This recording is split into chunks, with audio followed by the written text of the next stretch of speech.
Sport now, and after making progress in the Carling Cup in midweek, Ipswich look to improve their league form tomorrow.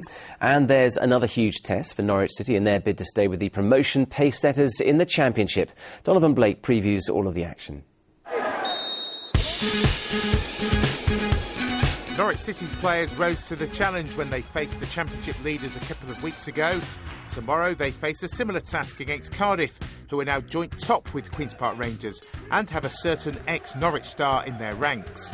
But stopping Craig Bellamy is just one small part of what they have to do at the City of Cardiff Stadium. Obviously Craig coming in and giving them another boost, so that shows you the magnitude of it. We've just come out of League One and we're playing against a team that just missed out going into Premiership, and a team that's strengthened again, and this is a major tough game, but as I said, we're certainly playing well. The clamour for Championship points becomes Ipswich Town's priority tomorrow.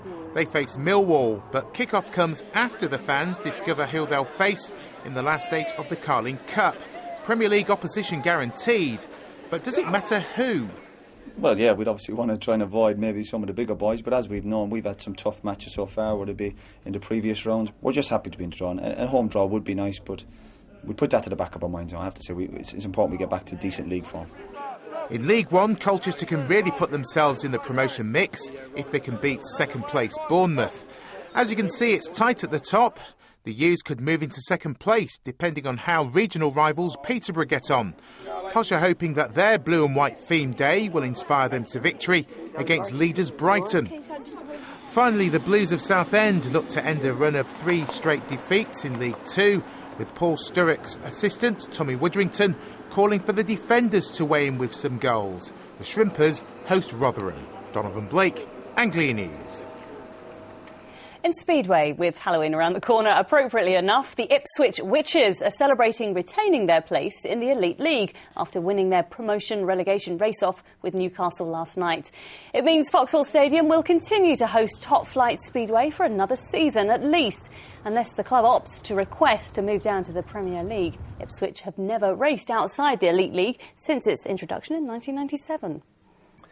England's cricketers, including the Essex batsman and vice-captain Alistair Cook, are on their way to Australia tonight to defend the Ashes, which they won at home last year. It'll be Cook's second Ashes tour, but after a 5-0 losing whitewash in Australia last time, he and England are bidding to claim their first series win down under for 24 years.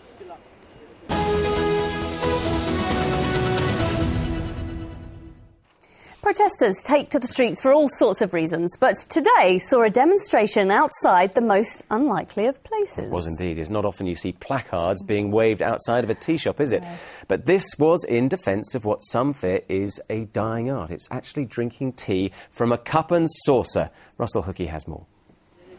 It's something we're all guilty of these days. Our busy lives mean that we're unlikely to brew up a traditional pot of tea in a teapot or use a cup and saucer to drink it. We're more likely to throw a tea bag into a mug or else pop out to one of the high street coffee shops. But a group of people in Cambridgeshire are encouraging us to think again. At these tea rooms near Newmarket, the normally quiet folk of Burwell have been staging a protest. They fear changing habits could threaten their way of life and are waging war on the mug. No mugs here! No mugs here! The teacup is so refined and it's so quintessentially British. We've been drinking tea for 300 years. It's the best way to drink it. Tea definitely tastes better in a teacup, but it also has to be made in a teapot to taste properly. So that's what we want. Proper tea in proper teacups. A teacup is British and we are British. It's nice from a cup and saucer. Nothing nicer. Everything stops for tea. Now, while they've been having lots of fun here in Burwell this morning, it seems there is a more serious issue affecting the wider East Anglian economy, because with the arrival of the new boys on the block, the high street coffee shops over the last 10 years, it seems some of us may need a reminder of more traditional pastimes. I really want to get the message across to our tourists to say what is British here, what is visiting Britain. Visiting Britain is, yes, about our metropolitan London, but it's also about our lovely English countryside, its villages and, of course, its tea rooms. Strong words from the tea lovers, but the popularity of mugs shows no sign of diminishing. The truth is, there's probably room for both. But one thing's certain. The image of thirsty British people huddled in a cosy tea room, supping from the best bone china, will be forever entwined with our national identity. And for some of us, the clanking of a cup and saucer is something we just can't do without. Have to stop and help them pour when the clock strikes 4. Everything stops for tea. Russell Hookey, Anglia News, Burwell. So refined, isn't it? We like ours a little bit stronger. We have one every afternoon, don't we? But what are you? You're still more of a mug girl, really. Oh, yeah, I like to cuddle my cup of tea. Although I do have a very special set for best visitors. Surprise, surprise, I haven't seen it. Yeah. Now, right, the great mug versus cup and saucer debate is causing quite a stir on our Facebook page at the moment, actually, yeah. Shona Marie from Norwich says she and her husband always preferred drinking from a china cup and saucer. She says it seems to make the tea taste better. Well, there's nothing better than curling up on the sofa with a mug of tea. That's according to Ruth Baldry in Peterborough, one after your own heart. They're much easier than balancing a cup and saucer. Yeah, Tina Jackson in Clacton-on-Sea doesn't care what's in it as long as it's a well-made cuppa. Quite right. Now, you can join in with the discussion and everything else there is to offer on our Facebook page at facebook.com/ITV Anglia. Yeah, thank you for those. Now, all this week, we've been showing you your nominations for the ITV Feel Good Factor Awards. We have indeed. People across the region who have been getting the rest of us on the road to well-being, fitness and a bit of sporting excellence as well. Let's just recap the shortlist, shall we? It was people like Ina Mallet, the inspirational martial arts teacher from South Walsham in Norfolk. Now then, on Tuesday, we featured Anne Wafulu-Strike from Essex, who's empowered the disabled and has set her sights on the London 2012 Paralympics. Wednesday, we were off to Peterborough to show the incredible work of Amy Garala, who's set up the only competitive special needs cheerleading team in the country. Well, last night it was back to Norfolk for Melvin Perkins, who for over 4 decades has been producing champion cyclists at the track he helped build in Heatherset. Oh, they were all fantastic, weren't they? But it is time to reveal who the judges picked as the winner. Oh, yes. They'll go forward to represent the East at the National Daily Mirror Pride of Britain Awards in London. Let's join Natalie Gray, who I think is about to make someone very, very happy. Natalie. Well, the wait is over. Where am I? I'm in Peterborough, and I feel a bit like Cilla Black on Surprise, Surprise, because, boy, is this going to be a surprise for a very special lady. She's inside rehearsing with her cheerleading team, the Unity Superstars, and they are England's first ever competitive cheerleading team for youngsters with a range of difficulties. Shall we just burst in? Come with me. Where is she? Where is she? She's right over here. Stop everything, Amy Garala.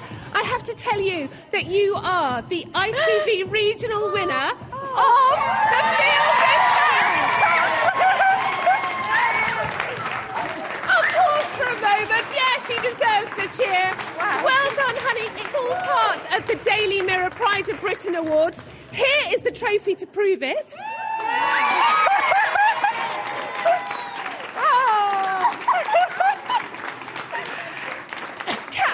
Words for us, Amy. Thank you.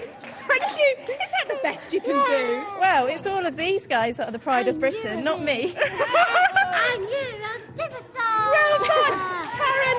Let's bring in Karen here. Karen nominated Amy. Tell me why, Karen. Well, Amy is just so fantastic. The time and dedication she's given to our girls and boys is just unbelievable. And she just deserves it. I mean, they wouldn't be what they are today. Their self-confidence has grown, and the joy on their faces, it's just fantastic. Thank you so much. Tell me, what do you think about Amy? Why is she so special, sweetheart? I think Amy's really special because she always helps us when we really need help, and when we need help, she's always there. Oh, bless you. Quick word from you, sweetheart. Why do you think Amy deserves this award? She's amazing because she does every different routine's what we do. Oh, well done. That's fabulous.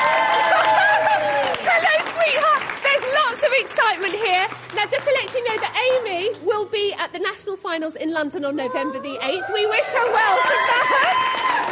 We're going to have more from these guys at the end of the programme. But let's give one more cheer to Amy, shall we? Hip, hip. Hooray!